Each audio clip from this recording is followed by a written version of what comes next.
بسم الله الرحمن الرحيم.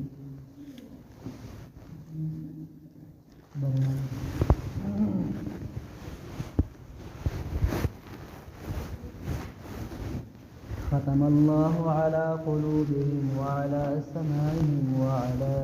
أبصارهم غشاوة ولهم عذاب عظيم. پرونی سبق کې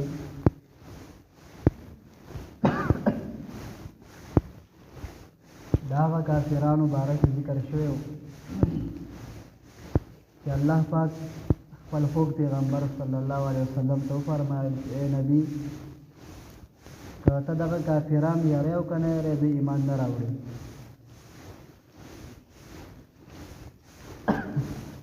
نن آیات کې رب کریم فرمای ختم الله علی قلوبهم. ختمه په معنی د مهر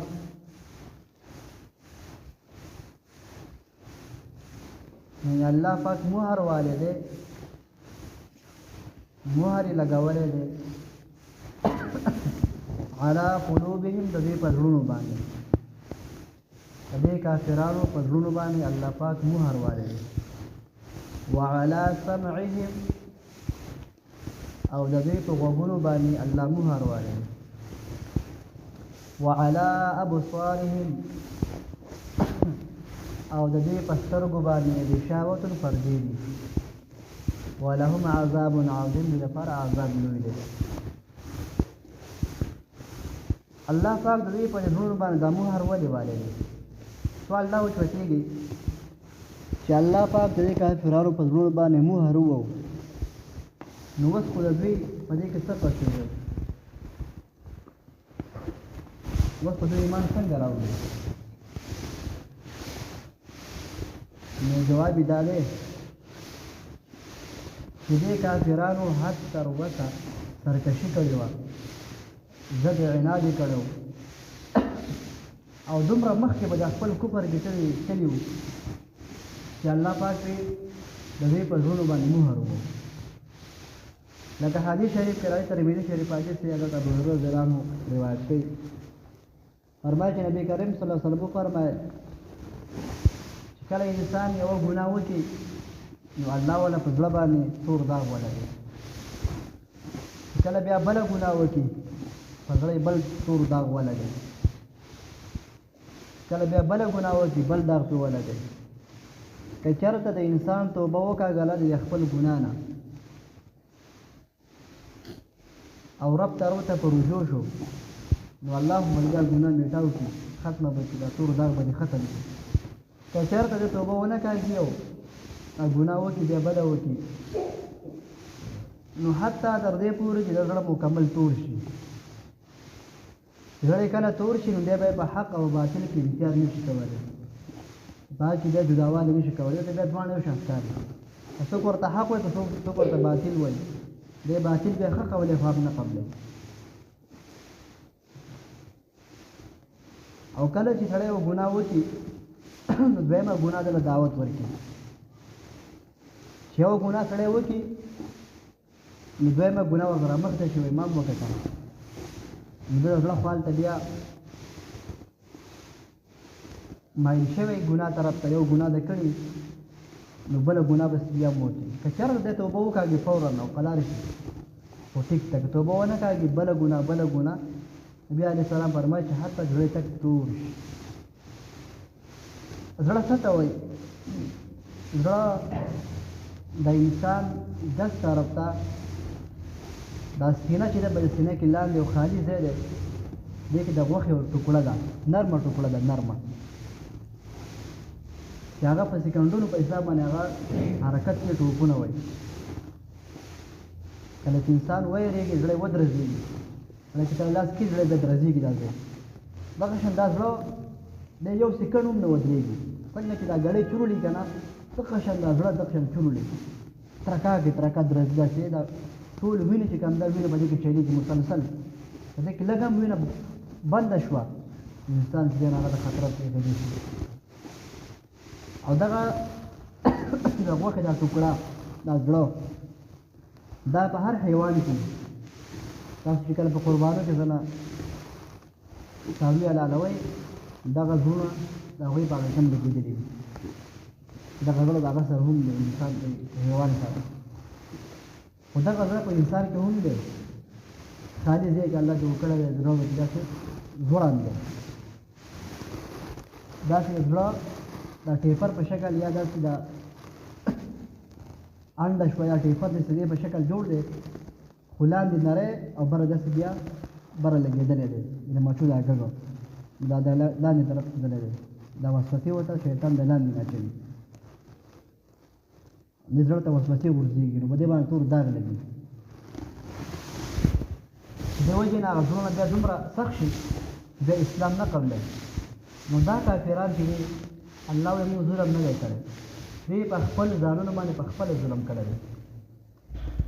مونږ چې ختم الله علی قلوبهم د دوی په زړونو باندې پردې د دوی په زړونو باندې موږ مهر ووایو مهر د څه شي دی اسلام نشي قبلولی د ده په ازل کې اسلام نشته د ده په ژوند کې د ده په تقدیر کې اسلام مسلمانېدل نشته به کافر مري کافر به ولې مري دا حد تر وسه سرکشي کړې ده یو ګناه بله ګناه بله ګناه بله ګناه یو عناد بل عناد بل عناد کلا بل ران علی قلوبهم سورة المطففین کې الله فرمایي درشمه سپاره کې د دوی په زړونو باندې ران ته وایي زنګ دا زړه زنګ شي زنګ یو زنګ ولګي بل زنګ بل زړه مکمل زنګ شي چې زنګ شي نو دې دا خبره نه کوي د چې څومره خبره ورته کوي دا خبره بیا تنباک کوي واپس راولي نه یې قبلوي نبی علیه السلام ور بار بار دعوت ورکو تر دې پورې چې الله طرف نه د آیاتونو نازل شو چې ختم الله علی قلوبهم ای پیغمبره دوی په زړونو باندې ما مهر والی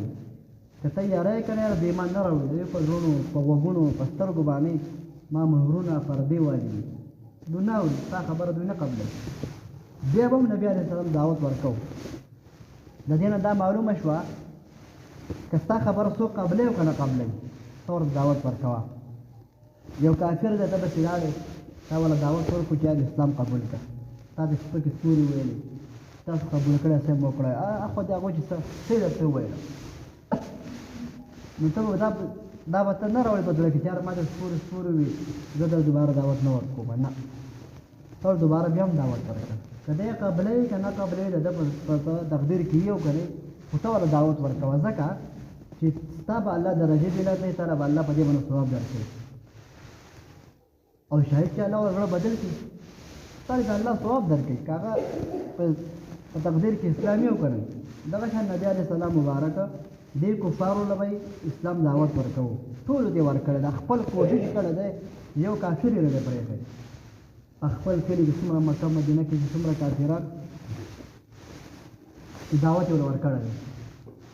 خو بعض یې قبول کړی دی بعض یې نه دی قبول کړی چې کوم چې نه دی قبول کړی هغې وجه هم دغه ده چې دوی دومره سخت شوي په د خپل بغض او عناد کې چې د دوی په زړونو باندې الله مهرونه والي دا څومره لویه د افسوس او د حسرت خبره ده چې الله د انسان په زړه باندې مهر ووایي اسلام دی نشي قبلولی اوس خو دا به سخت ګناهګانې کوي ورنه دا څومره د آخرت څومره لوی آخرت د مخې ته پروت دی دا ټول ژوند له ده تباه شو او انسان چې کله دی پیدا شو بس دا دې سوچ نه کوي چې بس خبره ختمه ده ته بس یا مړ شم یا بل نه په دې پیدا شو ژوند همیشه شو کله چې انسان سا ورکړي بس یو څو سیکنډو دپاره سا ورکړي بیا دوباره ژوندی شي خو بله زندګي شروع شي برزخ هغې نه پس بیا قیامت او زندګي شروع شي یعنې دغه لږ غوندې کې چانس دغه لږ غوندې ټایم دی زمونږ ستاسو دپاره که دې کې مونږ ښه وکړو چې ښه وکړو بد وکړو چې بد دغه لږ غوندې کې ټایم دی بس مهلت دی نو دا کافران دومره سخت شوي دي په د خپلو عناد کې په د خپلو ګناهونو کې چې د نبي علیه السلام خبرې ته خبره وایي نه نبي علیه السلام د خبره موږ یې سره راوړو نه خبرې سره قبلو نه بیا داسې ما ویلو چې دا کافران هم په دوه قسمه وو یو هغه کافر دی چې هغه کل عام صراحتا انکار کوي چې اسلام نه قبلو یو هغه کفار هغه کافر دی چې هغه اسلام پټ نه قبلوي لکه په ښکاره خو د مسلمان یم خو دننه په زړه کې چې دی نو کافر دی. دا مخکې دا 15 آیاتونه دي دا غونډه د کافرانو او د منافقانو مبارک ذکر کېږي. او دا منافقان چې دا په مکه کې نه وو، په مکه کې دوه قسمه خلک، یا خو مسلمان یا چولټ کافر. دا بیا په مدینه کې پیدا شو. په مدینه کې دا منافقان بیا پیدا شو چې هلته خو بیا د اسلام غلبه راغله، اسلام زور راغی، نو اوس دې کافرانو چې اسلام نه قبلو دشرمېږي او دومره به خبر دومره به رزیلان ولو چې کله به نبي علیه السلام جهاد ته لاړو او په جهاد کې به کله صحابه کرام شهیدان شو، نو دوی به ورته وایي چې تاسو زموږ خبره منلې وې او پاتې شوی جهاد نه وی کړی، تاسو به نه مړه کېدئ، تاسو لاړئ نو مړه شوئ کنه، موږ ستاسو سره نه یو. خو چې کله به نبي علیه السلام جهاد د غزا له به لاړو صحابه کرامو سره یا صحابه به لاړل او غزا به یې وکړه وبه یې ګټله او مال غنیمت به یې راوړلو، نو دوی به موږ ځان سره وړی کنه، خو موږ دلته تاسو بچو د مال د دولت خیال ساتو، د کلي تاسو جهاد ته تللی وئ، موږ سره شریک یو، موږ به کم شریک یو، موږ مال دولت راکړي. داسې منافقان او دلته به بیا الله پاک دا وښودله، الله پاک چې نبي علیه السلام دا وښودل چې پلانکې دا منافق دی. ایو صحابي هغه ته نبی علیه السلام دا ښودلي وو منافقانو چې دا پلانکې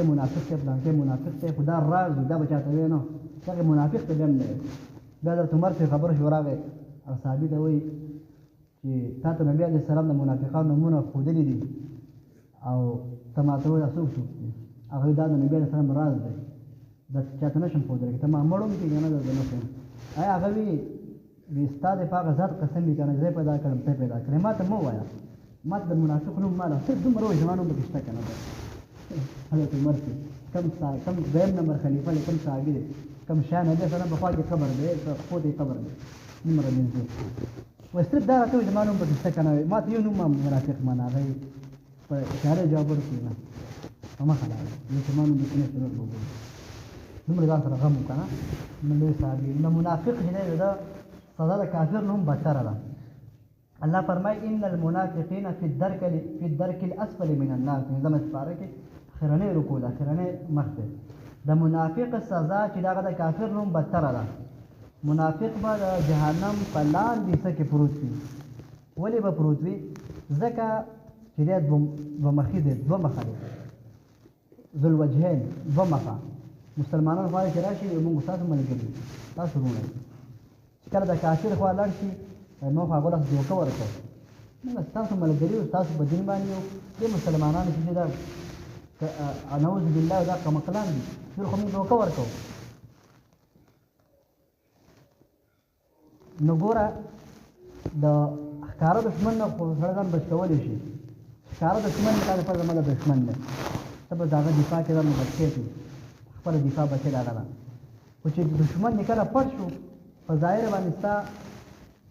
دوست دی، ملګری دی او پټ ستا دښمن دی، ده نه بیا بچ کېدلی دی. دا منافق هم دغه دی چې دی په ښکاره باندې خو ستا دوست دی، ستا ملګری دی، ستا خیرخوا، خو په ظاهره چې دی نو ستا ینې ته غل ینه په تا نارسته نه کوي. دا منافق دې وجې نه د منافقانو سزا الله دومره بدتره کړه چې دا منافقان د کافرانو هم بلاندنۍ حصه کې پراته دي. د کافرانو چې کوم وینې ضوي دي هغه به د منافقانو باندې نفاسه ورځي او دوی به لاندې پر جهنم په اخرنۍ ته حصه کې دوی پراته دي. څومره سخته سزا الله ذکر کړه. او دغه منافقان چې په ښکاره باندې ایمان او زړه کې دننه بیا کفر پټ کړو او دا ګناهونه کول چې الله زړه دومره تور کو دومره سخت شول، آخر کې انکار یې وکړو بعضې کې چې موږ سره اسلام موږ کافران دومره د الله په مهر پټې ولګوله. په دې کې هېڅ الله رب هغه د غفور رحیم ذات دی، هغه په خپل کارونو باندې ښه پوهېږي. دا اشکال دا نه راځي چې الله پاک دا کافرانو په زړونو مهر ولګو. ښه یو ورځ حضرت علي رضی الله عنه ته یو کس راغی، وایي ستا نه زه تپوس کوم، وایه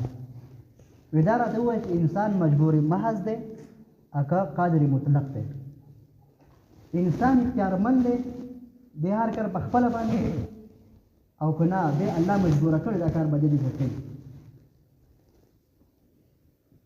علي رضی الله عنه دې خاصه جواب ورکړو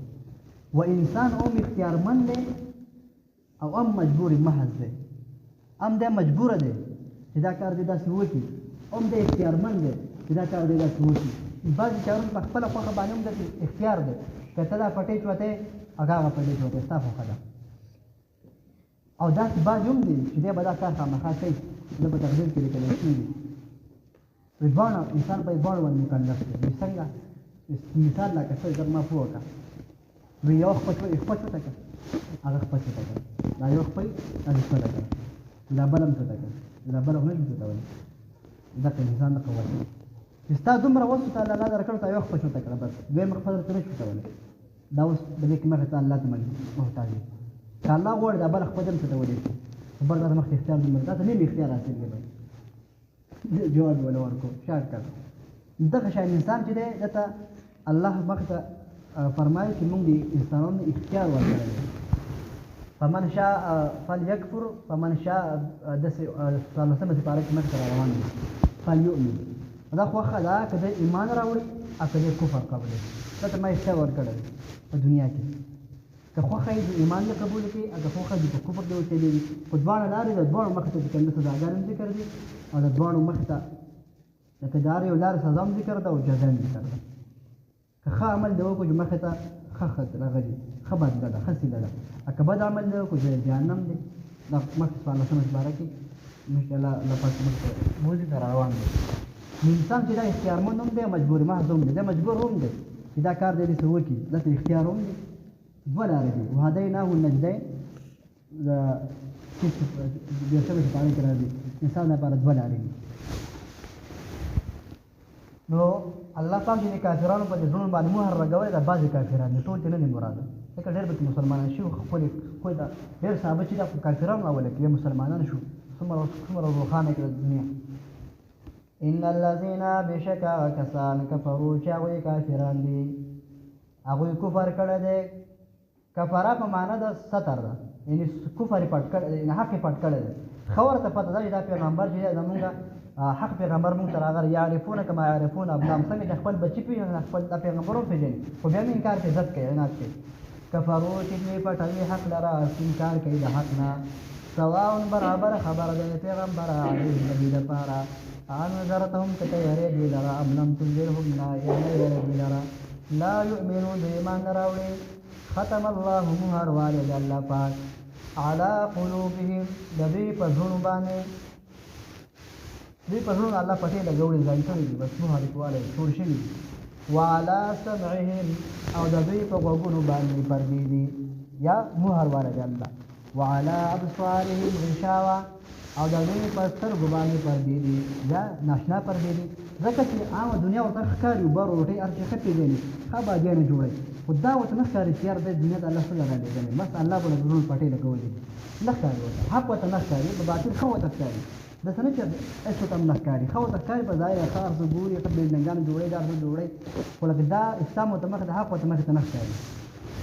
وعلى سمعهم د دوی په غوږونو باندې وعلى ابصارهم د دوی په سترګو باندې غشاوة پردې دي یا پردې ناشنا ولهم دوی دپاره عذاب عظیم عذاب لوی دی ختم الله مهر والد الله پاک على قلوبهم د دوی په زړونو باندې وعلى سمعهم د دوی په غوږونو باندې وعلى ابصارهم د دوی په سترګو باندې غشاوة پردې دي ولهم دوی لپاره عذاب عظیم عذاب لوی دی الحمد لله رب العالمين والعاقبة للمتقين والصلاة والسلام على رسول محمد وآله وصحبه أجمعين ربنا فاغفر لنا ذنوبنا وكفر عنا سيئاتنا وتوفنا مع الأبرار ربنا وآتنا ما وعدتنا على رسولك ولا تخزنا يوم القيامة إنك لا تخلف الميعاد جمعة دپاره دعا وکړه چې جمعه کې څومره ضرورت الله د غیب خداونه موږ ته پوره کړي الله یا الله زموږ د مال په دین اسلام باندې راوړي الله موږ ته معجزات وکړي موږ په نیکو باندې راوړي په دې کې اخر ودا کلمه موږ به جاری کړه لا اله الا الله